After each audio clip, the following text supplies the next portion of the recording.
अस्सलाम वालेकुम नाज़रीन, ईद स्पेशल में फ़ात शहबाज खान आप सबको प्रोग्राम तमाशा की टीम की जानिब से, लाहौर न्यूज़ की जानिब से, दुनिया मीडिया ग्रुप की जानिब से ईद की ढेरों खुशियाँ मुबारक हों। हमारी ये कोशिश है कि इस बहुत तेज़ रफ्तार ज़िंदगी में आप कुछ पल अपनी ज़ात के लिए निकालें और ताकि आप अपने साथ अपने मन की बात कर सकें, आप ख़ुद कलामी कर सकें, ख़ुद से मुखातिब हो सकें। इसके लिए बड़ा ज़रूरी है कि जैसे वो कहा जाता था, ज़ख्म जब भी कोई जहन व दिल पर लगा, ज़िंदगी की तरफ एक दरीचा खुला। तो हमारी कोशिश है कि ईद के इस मौका पर जब आप बड़ी तेज़ी से ज़िंदगी गुजारना चाह रहे हैं, आप बुलंदियों को छूना चाह रहे हैं, आप मशहूर होना चाह रहे हैं, आप चाहते हैं कि कुछ शॉर्टकट मारें और आपकी ज़िंदगी बदल जाए, तब कुछ लम्हे के लिए ठहरें और अपने आप से बात करें। यही रास्ता एक निकालने की काविश हम करने जा रहे हैं। ग्वालियर घराना आज हमारे साथ होगा, गुलाम हुसैन शगन साहब को ट्रिब्यूट पेश करेंगे और इनके जो शजरा नस्ब है वो तानसेन तक जाता है, तो ओरिजिनल मौसीकी आप तक पहुँचाएँगे। और मुस्लिम शगन बहुत बड़ा नाम, एक मारूफ नाम, उभरते सितारे, और गुलाम हुसैन शगन साहब की जो लेगेसी है और आप इनडायरेक्टली तानसेन साहब की लेगेसी, उसी को लेकर ये वो सारे दरवाजे हैं तानसेन को समझने के, गुलाम हुसैन शगन को समझने के। खान साहब, आपकी आमद का बहुत शुक्रिया, आपको खुश आमदीद कहते हैं, आपको बहुत सारी ईद मुबारक, खैर मुबारक, और आपका बहुत शुक्रिया, आप तशरीफ़ लाए। ग्वालियर घराना, गुलाम हुसैन शगन साहब और इसके जो ताने बाने हैं और शजरा नस्ब जाके तानसेन के साथ मिलना, और फिर आप उस लेगेसी को लेके चल रहे हैं। शाम 84 हो या पटियाला हो या ग्वालियर घराना हो, क्या कदरें मुश्तरक हैं इन सारे घरानों में? अगर मैं घरानों पे बात करूं, जैसा कि आपने बात की, सब घरानों की अपनी अपनी एक तारीख है, एक लेगेसी है जिनको सब लोग लेकर चल रहे हैं। हर घराने का अपना अंदाज़ है गायकी का, और वो हर घराने की स्पेशलिटी है। आप ग्वालियर की बात करें, शाम 84 की बात करें, पटियाला की करें, तो सब लोगों ने, मैं समझता हूँ, किसी एक घराने ने नहीं, या किसी एक घराने की जारादारी भी नहीं है मौसीकी, सब बुज़ुर्गों की, सबके बुज़ुर्गों का कंट्रीब्यूशन है इसमें, और उसी की बदौलत सब घराने इस काम को। गुलाम हुसैन शगन साहब जो हैं, ये सलामत अली खान के हम असर थे? जी, बिल्कुल, एक दौर था इनका। उस्ताद सलामत अली खान साहब, उस्ताद फ़तेह अली खान साहब, उस्ताद गुलाम हसन शगन साहब मेरे दादा, तो ये सब ने एक क्लासिकी मौसीकी का एक दौर देखा है। बाकी उस्ताद फ़तेह अली खान साहब और उस्ताद सलामत अली खान साहब, ये मेरे दादा से वैसे तो एज वाइज तो जूनियर थे, लेकिन एक ही दौर है, मतलब आप 2-3 साल का फ़र्क समझ लें, लेकिन सबका एक दौर है, एक दौर देखा सबने मौसीकी का। और जो ख़ास तौर पर मैं समझता हूँ कि इन बुज़ुर्गों ने ख़ास तौर पर जो दौर देखा है मौसीकी का, वो शायद ही किसी और को नसीब हो। किस राग को आप समझते हैं कि वो आपकी ज़ात के, तबीयत के मिलान के मुताबिक है? असल में ये हम एक दिन पर या एक वक्त पे इस बात को नहीं कर सकते। हर रोज़ राग नए तरीके से गाया जाता है। अब आप देखें कि एक ही दरबारी, एक ही एमन, एक ही मालकों से, उसको गाने वाले बदलते जा रहे हैं, लेकिन वो राग ख़त्म नहीं हो रहे। तो इसी तरह मिजाज आज कुछ होता है, कल कुछ होता है, मिजाज बदलते रहते हैं, लेकिन किसी एक राग पर हम बात नहीं कर सकते कि ये इसी ग्वालियर घराने का ब्रांड वो क्या है? उनकी वो ठुमरी हो, चाहे वो आपकी ख्याल गायकी की कोई ऐसी किस्म हो जो आप समझते हैं कि ये ब्रांड का हिस्सा रखती है, और ये ब्रांड है बेसिकली जो तारुफ है आपका। बिल्कुल, मैंने आपको जैसे पहले बताया ना कि सब घराने जो हैं वो अपने अपने स्टाइल्स उनके हैं, जिस वजह से वो ब्रांड्स हैं अपने अपने काम के अंदर। तो इसी तरह ग्वालियर की जो गायकी का अंदाज़ है वो सीने की गायकी है। आकार जो है वो सीने से हो, नाकी ना हो या जबड़ा ना हो, उसमें जॉज, उसमें गायकी मेहदी हसन खान साहब भी इसी में नहीं, मेहदी हसन साहब की एक अलग वो राजस्थान लेगेसी है, उनकी लेगेसी वही है, लेकिन वो सीने की गायकी है। बिल्कुल, आप एक एग्जांपल दे सकते हैं, लेकिन क्लासिकी मौसीकी में एक बिल्कुल सीने का आकार या गायकी दिखाना वो एक अलग बात है। और वो जब अभी मैं आपको जब थोड़ा बहुत प्लीज कुछ अता कीजिए। ताकि ग्वालियर घराना जो है और जी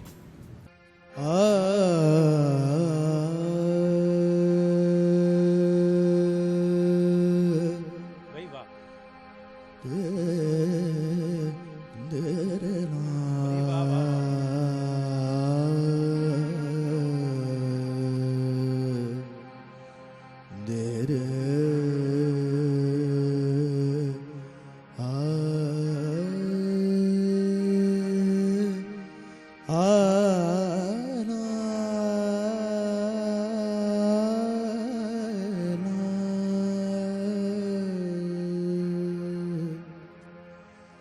कर दो करम मुँह पे कर दो करम मुँह पे ख्वाजा मोइनुद्दीन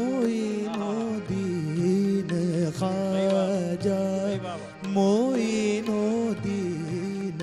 कर दो करम मुँह पे कर दो करम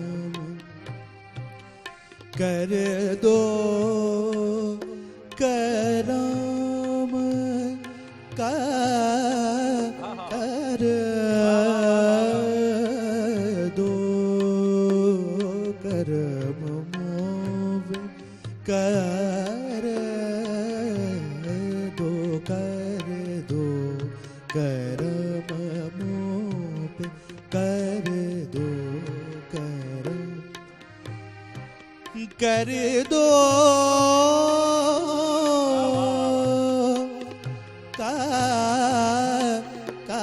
कर दो कर दो कर दो कर दो करम मुँह पे ख्वाजा मोइनुद्दीन कर दो करम मुँह पे ख्वाजा मोइनुद्दीन कर दो करम मुँह पे कर दो करम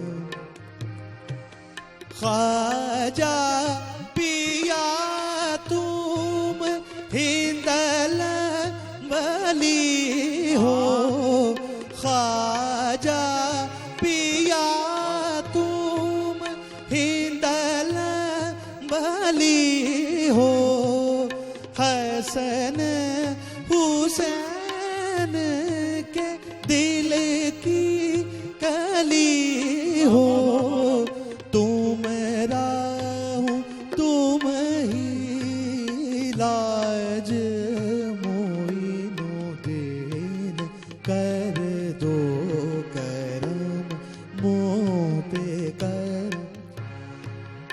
कर दो करम कर दो करम कर दो कर दो करम मुँह पे ख्वाजा मोइनुद्दीन कर दो करम मुँह पे ख्वाजा मोइनुद्दीन कर दो करम मुँह पे ख्वाजा मोइनुद्दीन कर दो करम मुँह पे ख्वाजा मोइनुद्दीन कर दो करम मुँह पे कर दो करम मुँह पे कर दो कर दो कर दो कर दो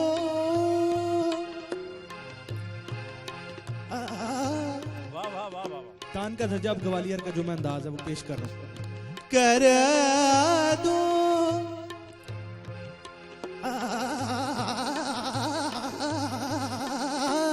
बहुत खूब बहुत खूब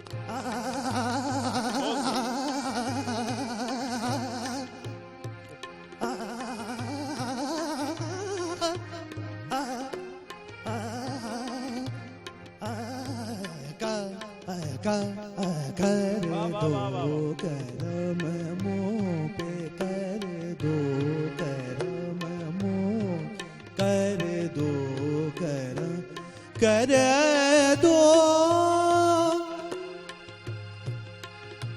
दो करम मो पे ख्वाजा मोइनुद्दीन कर दो करम मो पे ख्वाजा मोइनुद्दीन कर दो करम मो पे ख्वाजा मोइनुद्दीन कर दो का कर दो। चल रहा है, तान का दर्जा मैं पेश कर रहा हूं जो ग्वालियर का अंग है। कर दो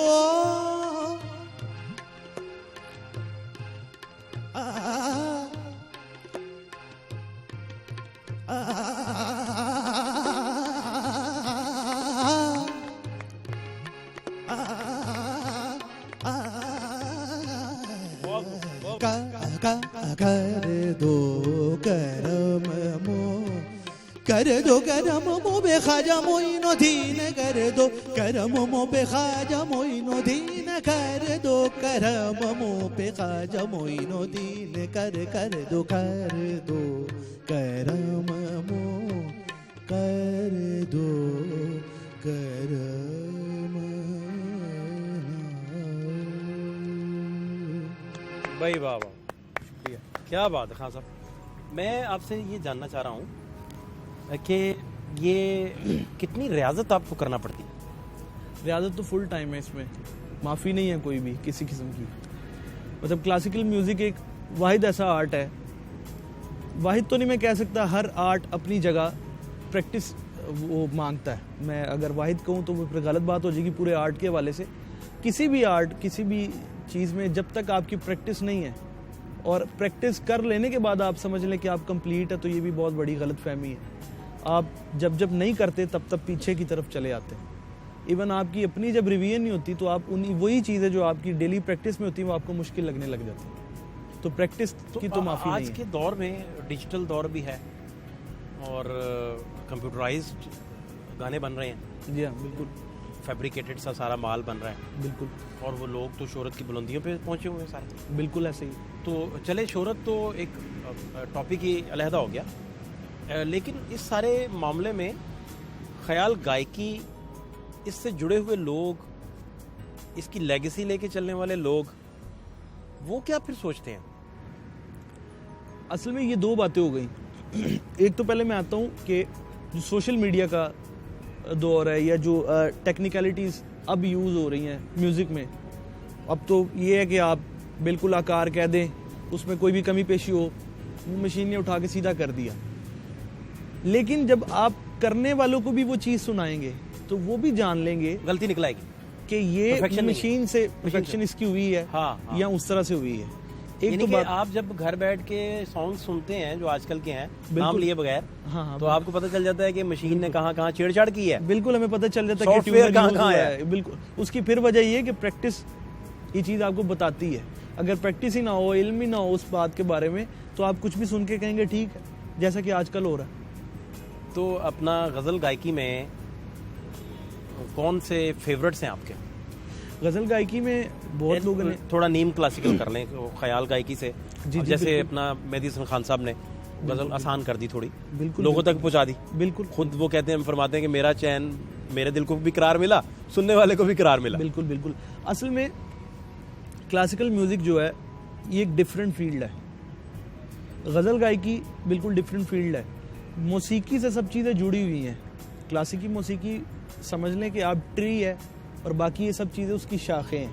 गज़ल होगी, उसमें ठुमरी हो गई, काफ़ी की गायकी होगी, ये सब चीज़ें हमारे कल्चर से जुड़ी हुई हैं कहीं ना कहीं, उनके साथ साथ ट्रैवल करती हुई हम तक आई हैं। गज़ल का पहला अंदाज़ कुछ था, जो पुराना एक अंग था गज़ल का, वो जैसे हम रुबाई पढ़ते हैं या कोई दोड़ा ऐसे कहते हैं, तो वो रिदम उसके साथ चलता था। फिर जब अंतरे में आते थे हम, उसके अगले शेर पे आते थे तो रिदम स्टॉप हो जाता था। तो एक गज़ल का ये स्टाइल था पहला। फिर उसके बाद गज़ल बढ़ती गई, उसमें जिद्दत आती गई, और फिर एक गज़ल की शक्ल हमारे पास पहुंची मेहदी हसन खान साहब की सूरत में और अपना गुलाम अली साहब की सूरत में। ये फिर इन लोगों ने, गुलाम अली साहब ने तो और सॉफ्ट कर दिया। बिल्कुल, उन्होंने एक अलग रंग से बिल्कुल गज़ल को गाया, अपना आप मनवाया। और बड़ा उसमें कंपैरिजन होता रहा। कंपैरिजन होता है लेकिन है ही नहीं कंपैरिजन कोई, बिल्कुल नहीं है। मैं तो समझता हूँ कंपैरिजन करना ही नहीं चाहिए। जैसे हर फूल की अपनी महक होती है, उसी तरह हर गवैये की या हर सिंगर की अपनी अपनी क्वालिटीज़ होती हैं, जिसकी बिना पर लोगों को पसंद और नापसंद जो है वो चलती है सब। तो कंपैरिजन करना ही नहीं चाहिए। बाकी अब तो कंपैरिजन हर चीज़ में अब जो इस वक्त जो आपको पता सियासत का भी हाल है, कंपैरिजन हमें कहाँ से कहाँ पे ले गया, तो ठीक है। कंपैरिजन तो मैं चाहूँगा मेहदी हसन खान साहब को आप कुछ ट्रिब्यूट अगर जी जी बिल्कुल बिल्कुल।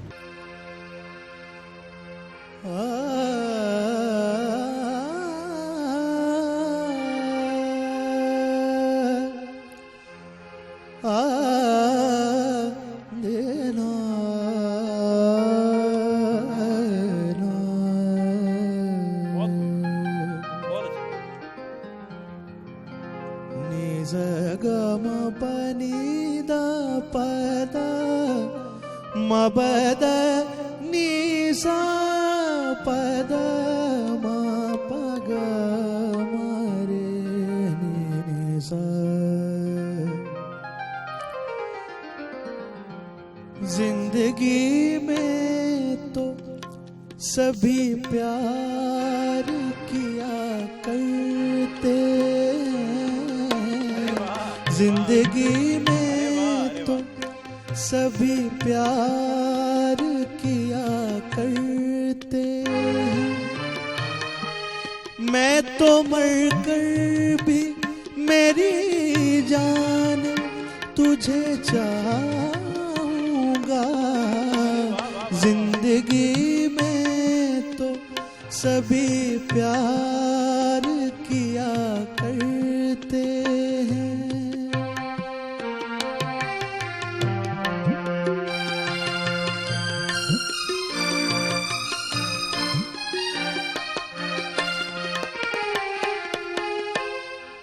तू मिला है तो ये एहसास हुआ है मुझको।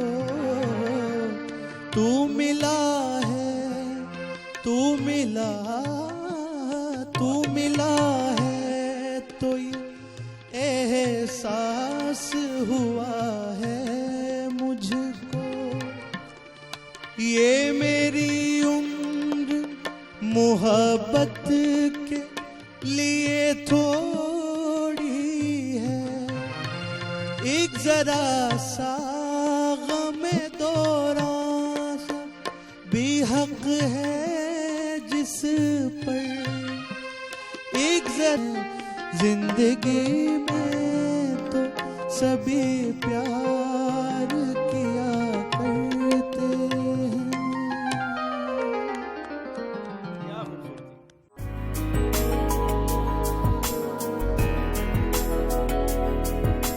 अच्छा, मुझे खान साहब ये भी समझना है कि इतनी प्योरीफाइड मौसीकी को जब सुनने वाले उनकी तादाद कम हो गई, तो ये फिर बतौर फनकार आपको डिस्करेज नहीं बड़ा करता, या आप अपने मन से काम करते रहते हैं, आपको फ़र्क नहीं पड़ता कि कौन कितना सुनता है या कितना प्योरीफाइड मौसीकी कोई सुनता है या नहीं सुनता? असल में मैं हमेशा एक चीज़ सोचता हूँ कि क्लासिकल म्यूज़िक हो गया, गज़ल गायकी होगी, ठुमरी होगी, काफ़ी होगी, मैं पॉप म्यूज़िक या दूसरे म्यूज़िक की बात नहीं करता, ये कभी भी मेरे नज़दीक उस तरह से वायरल हो भी नहीं सकता। इनकी एक ख़ास ऑडियंस है, वो ऑडियंस ही सुनती है इनको, और ख़ास लोग हैं। अब मैं ये भी नहीं इसमें कह सकता कि ख़ास कोई पढ़े लिखे लोग हैं या कोई ख़ास कोई एक क्लास के लोग हैं, तो ये मैं ये कह सकता हूँ कि ये म्यूज़िक एक क्लास है, तो उसको वही सुन सकता है जो खुद एक अंदर से क्लास हो, और इसको सुनने के लिए भी समझने की ज़रूरत है। तो समझने का वक्त आजकल हर किसी के पास है भी नहीं इस बिज़ी दौर में, और क्लासिकल म्यूज़िक, गज़ल गायकी, ठुमरी काफ़ी, तो इस वजह से इनकी ऑडियंस भी जो है वो शुरू से मैं एक साइंटिस्ट है उनका नाम भूल चुका हूँ, उन्होंने अपनी बुक में लिखा है कि आज से 500 साल पहले, 400 साल पहले भी जो क्लासिकल म्यूज़िक होता था, रेफरेंसेस उन्होंने कोट किए हुए हैं, उस वक्त भी उसकी ऑडियंस जस्ट 5% थी। तो यानी आप समझ लें कि उस वक्त भी इस ख़ास काम को सुनने के लिए ख़ास लोग थे सुनने के लिए। ऐसा नहीं था कि एक गवैया जो वो बाहर गा रहा है। अब जैसे मैं तानसेन जी का जिक्र करता हूँ, जो तानसेन जी उस टाइम पे, क्योंकि अकबर के कोर्ट म्यूजिशियन थे, तो उस टाइम पे जब दरबार के अंदर वो गाते थे तो दरबारी ही उनकी गायकी का जो वो लुत्फ अंदोज होते थे, और जो ख़ास उनकी ज़ाहिर है बादशाह, वक्त का बादशाह, और उसकी ख़ास क्लास है, वो उनको सुनती थी। अब पब्लिक के लिए वो पब्लिक के लिए तो आम नहीं है ना, पब्लिक की रसाई से तानसेन बाहर थे, तानसेन बाहर थे, लेकिन वो एक उस वक्त के एलीट की रसाई में थे। तो ये समझ लें, म्यूजिकल आइकॉन होने के बावजूद वो अवामी ना थे, बिल्कुल अवामी ना थे, फास्ट थे। बिल्कुल ऐसा ही है। तो ये गायकी की हमेशा ऑडियंस भी एक सिलेक्टिव ऑडियंस है और सुनने वाले भी हमेशा सिलेक्टिव लोग हैं। तो इसलिए हम इसको, दूसरी बात के डिस्करेज होना, हाँ एक टाइम पे डिस्करेज आप होते हैं, उनके लिए है कि जो इस फील्ड में नए आते हैं क्लासिकल म्यूजिक करने या गज़ल गायकी करने या दूसरी गायकी काफ़ी या ठुमरी की गायकी करने, उनको उस तरह से ऑडियंस का रिस्पांस नहीं मिलता। इसमें हम क्योंकि डिस्करेज इसलिए नहीं होते, हमें क्योंकि आदत भी हो चुकी है ख़ास लोगों में ही सुनाने की और ख़ास लोगों के साथ ही चलने की, और हम इसको इसलिए कर रहे हैं क्योंकि हम अपने घरानों की जो विरसा है, जो हेरिटेज है, उसको आगे लेकर चल सकें। उसमें हर तरह के हालात हमें देखने परेशानी में नहीं होती कि एक बंदे को गाना नहीं आता, वो 50 लाख रुपया लेता है फ़र्ज़ करें, और आपके पास ये फ़न अपनी असल हालत में प्योरीफाइड पड़ा है, और आपकी आने वाली नस्लें या बाकी घरानों के लोग वो अपॉर्चुनिटी ढूंढते फिरते हैं कि हमारा स्कूप नहीं है इधर, हमारे सुनने वाले नहीं हैं, फिर ख़ास तरह की रियासती एक पुश्तपनाही होती है मौसीकी को, वो भी मुयसर नहीं आती। तो ये चीज़ें, या आप कहते हैं कि ये फ़कीरी में ही सारा कुछ है? ये इस लास्ट बात को आप कह सकते हैं। हमें इससे फ़र्क भी नहीं पड़ता, कोई 50 लाख ले रहा है, कोई करोड़ ले रहा है, वो तो एक रात में बैंक भी लूटने वाले ले जाते हैं।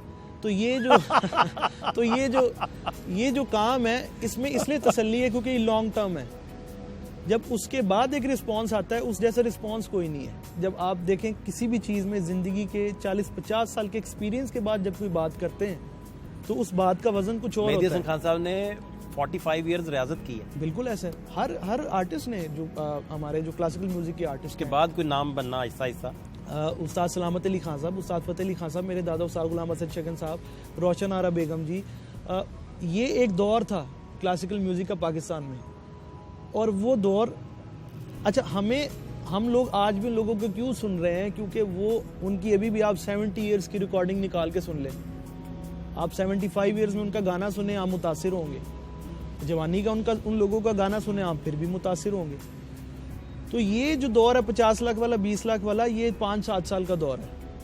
उसके बाद फिर आपको पता भी नहीं होता कोई सिंगर आया था, वो कहाँ गया, कहाँ लिविंग, चला आप गया। उसे लेजेंड नहीं कहते। हाँ, उसको लेजेंड मेहदी हसन खान साहब का नाम, या गुलाम हसन शगन साहब, या सलामत अली खान, बड़े गुलाम अली बिल्कुल खान साहब जो हैं, ये इन सब के नाम आप देखें उसी तरह ही आज के दौर में बिल्कुल वैसे ही हैं जैसे इनके। ये वो लोग हैं देखें कि इनको सुनकर लोग गवैये बन जाते हैं। ये वो लोग हैं मौसीकी की दुनिया में, और इनको सुन के लोग गवैये बन जाते हैं। अब दूसरी जो आप बात कर रहे हैं वो बिल्कुल एक पॉपुलैरिटी और वो सेलिब्रिटी वाली चीज़ें हैं। तो शायद ये काम ही ऐसा है, इसमें दरवेशी और फ़कीरी का आंसर कुछ ऐसा है कि हमारे अंदर वो भूख और वो लालच भी नहीं है फेम की। टू बी वेरी फ्रैंक, कैमरे के आगे कह रहा हूँ ये मैं बात, ऐसी कोई वो लालच भी नहीं है कि हम पता नहीं कोई रातों रात कोई ऐसा कुछ, पता नहीं कोई मोजज़ा हो जाए या पता नहीं कुछ ऐसा हो जाए। इस काम में जो लॉन्ग टर्म चलने में मज़ा है वो रातों रात भी नहीं है। किसी भी वो उस्ताद बिस्मिल्लाह खान साहब की बात है कि वो कहते हैं एक राग को सीधा करने में 40 साल लग जाते हैं। अरे अरे अरे अरे अरे, तो ये काम तो फिर ऐसा है। अब ये स्टेटमेंट, ऐसी स्टेटमेंट देकर लोगों को डराना भी मकसद नहीं है। हाँ, इस मौसीकी से ठीक कि लोग इस स्टेटमेंट को सुन के, अच्छा इन्होंने तो 40-50 साल की बात करते हैं, उससे तो नीचे है नहीं, अब तो शायद बोनस लाइफ 40 के ऊपर हो गई है, तो हम किधर क्लासिकल म्यूजिक करते फिरें। तो ऐसा नहीं है। मैं खुद भी क्लासिकल म्यूजिक जो है सिखा भी रहा हूँ। प्रॉपर एक आर्ट इंस्टीट्यूट में हेस्टोनीस था, वहाँ पे भी मैं सिखा भी रहा हूँ। तो बिल्कुल वहाँ पे मेरे यंग जनरेशन्स के जो आते हैं स्टूडेंट्स मुख्तलिफ यूनिवर्सिटीज़ से, वो सीख रहे हैं, और इसमें ये गिव एंड टेक है, मैं समझता हूँ। ठीक है। अच्छा खान साहब, मुझे अब ये समझना है कि किसी भी मेल सिंगर से फीमेल को सुनना तो फाउल है, जो मुझे अंडरस्टैंडिंग है मौसीकी की, लेकिन फिर भी आप रोशन आरा जी को अगर ट्रिब्यूट कुछ अता करें। इसके बाद मैं गुलाम हसन शगन साहब को, आपके दादा हुजूर जो हैं, उनको ट्रिब्यूट के लिए भी आपसे मैं दरख्वास्त करूँगा।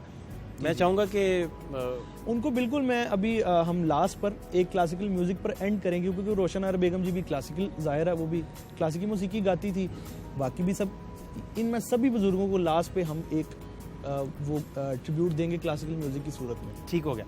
अब मैं चाहूँगा कि अब मेहदी हसन खान साहब का अगर कुछ और हमें अता कर दें। मैं आपको एक गज़ल सुनाने वाला हूँ जो कि मेरे ताया की कॉम्पोजिशन थी। और मेहदी हसन खान साहब ने गाई है। इसको क्योंकि वो आप फीमेल सिंगर की बात कर रहे हैं तो मैं उस तरफ आता हूँ फरीदा खानम जी की तरफ। ठीक है, वो भी अपने पाए की गायिका हैं, अपने रंग दौर की बिल्कुल उनके जैसा भी कोई और नहीं है। अपनी फील्ड में उन्होंने अपना एक गज़ल की दुनिया में, देखे ना, गज़ल की पहले बात हो रही थी, मेहदी हसन साहब का अलग मुकाम है, गुलाम अली साहब का अलग मुकाम है, फरीदा खानम जी का अलग मुकाम है, इकबाल मानो जी का अलग मुकाम है, तरन्नुम जी का, बिल्कुल।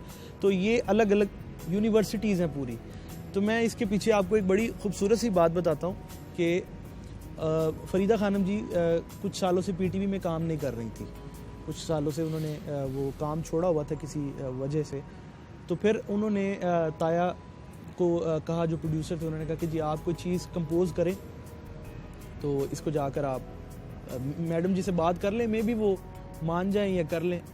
वो फिर ताया गए, उन्होंने बड़ी कंपोजिशन लेके वो कंपोजिशन बना कर गए उनके पास और उन्होंने कहा कि मैडम जी मैंने बनाई है। तो उन्होंने मतलब पहले सुनी, कहा अच्छा चलो सुना दो मुझे।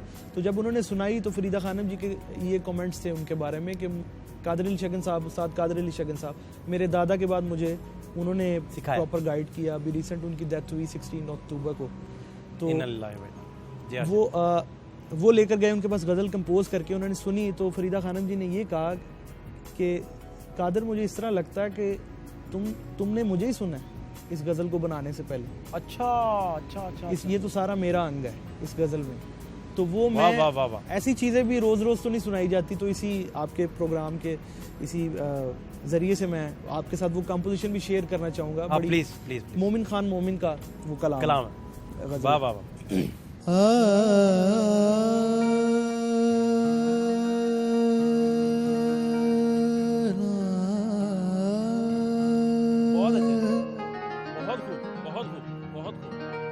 दे देना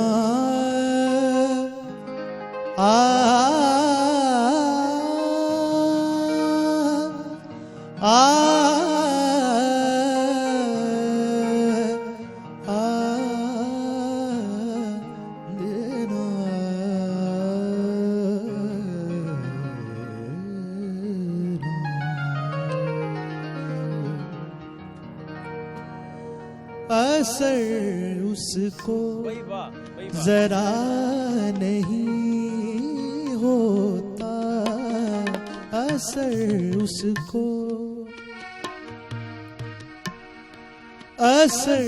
उसको जरा नहीं होता, रंज राहत फिजा नहीं होता, असर उसको जरा नहीं होता, रंज राहत फिजा नहीं होता, असर उसको जरा नहीं होता।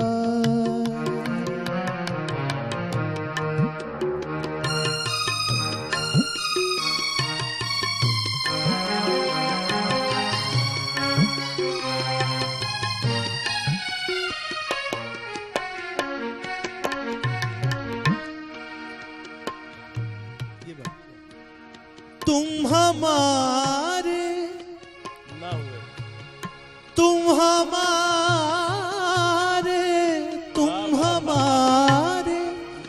किसी तरह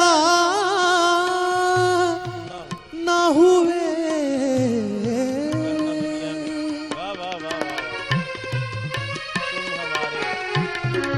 तुम हमारे किसी तरह ना हुए, वरना दुनिया में क्या नहीं होता, वरना दुनिया में क्या नहीं होता, असर उसको जरा नहीं होता, रंज राहत फिजा नहीं होता, असर उसको जरा नहीं होता।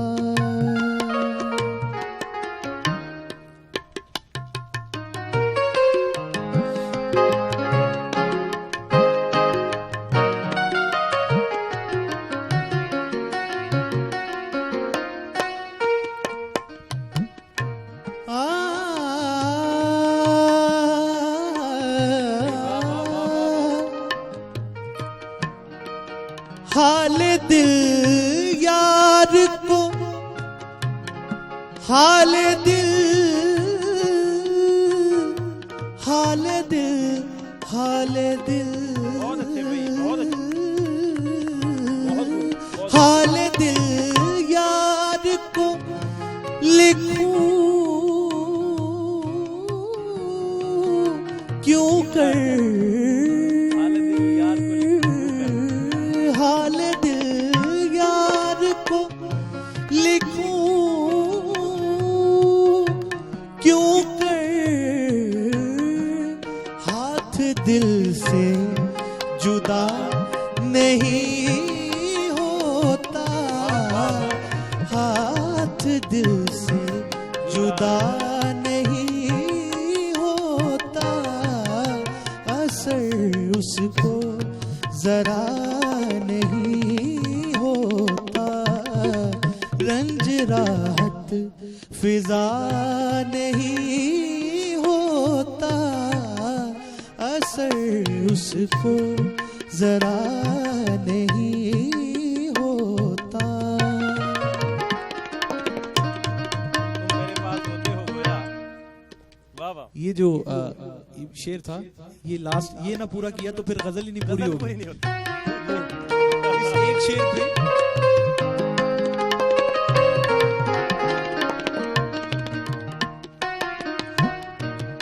एक शेर पे गालिब ने कहा था ये पूरा कि मेरा पूरा दीवान ले लो और मुझे एक शेर अता कर दो। वही, वाह वाह वाह वाह। तुम मेरे पास, तुम मेरे पास, तुम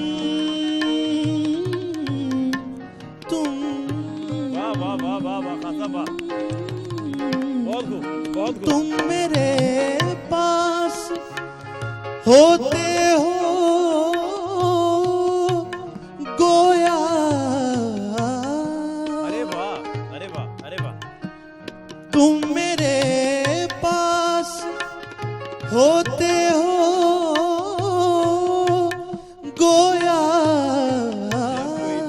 जब कोई दूसरा नहीं होता, जब कोई दूसरा नहीं होता, असर उसको जरा नहीं हो, रंज राहत फिजा नहीं होता, असर उसको।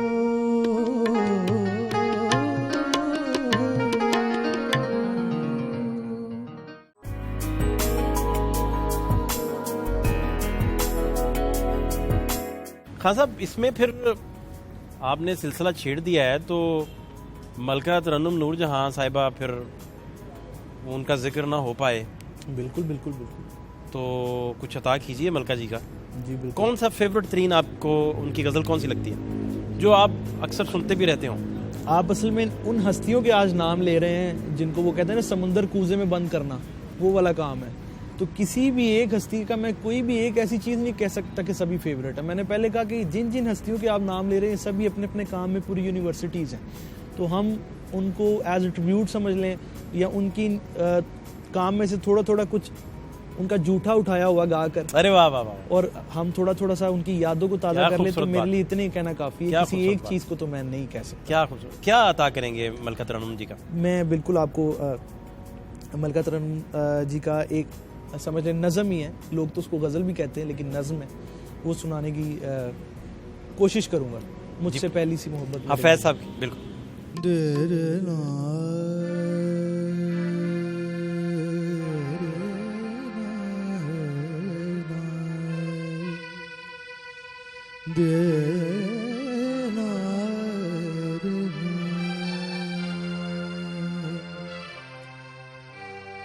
मुझसे पहली सी मोहब्बत मेरे महबूब नामा, मुझसे पहली सी मोहब्बत मेरे महबूब नामा, मुझसे पहली सी मोहब्बत मेरे महबूब ना मान।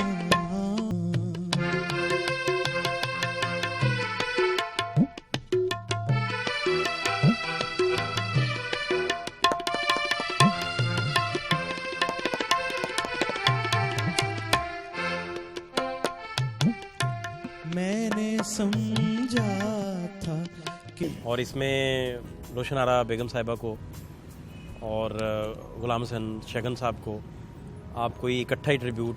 तमाम बुज़ुर्गों को, जितने भी हमारे क्लासिकी मौसीकी के बुज़ुर्ग हैं और जिनकी वजह से आज क्लासिकल म्यूज़िक हमारे घरानों तक सलामत अली खान साहब उनमें आ बिल्कुल, जाएं, बिल्कुल, बड़े सब गुलाम लोग, अली आ सब जाएं, लोग, सब सारे आ घरानों के जाएं। जितने बुजुर्ग हैं, जिनकी वजह से मैं कह रहा हूँ कि हमारे घरानों तक ये मौसीकी पहुंची है और सभी घराने जिन बुजुर्गों की वजह से इस मौसीकी के बेड़े को लेकर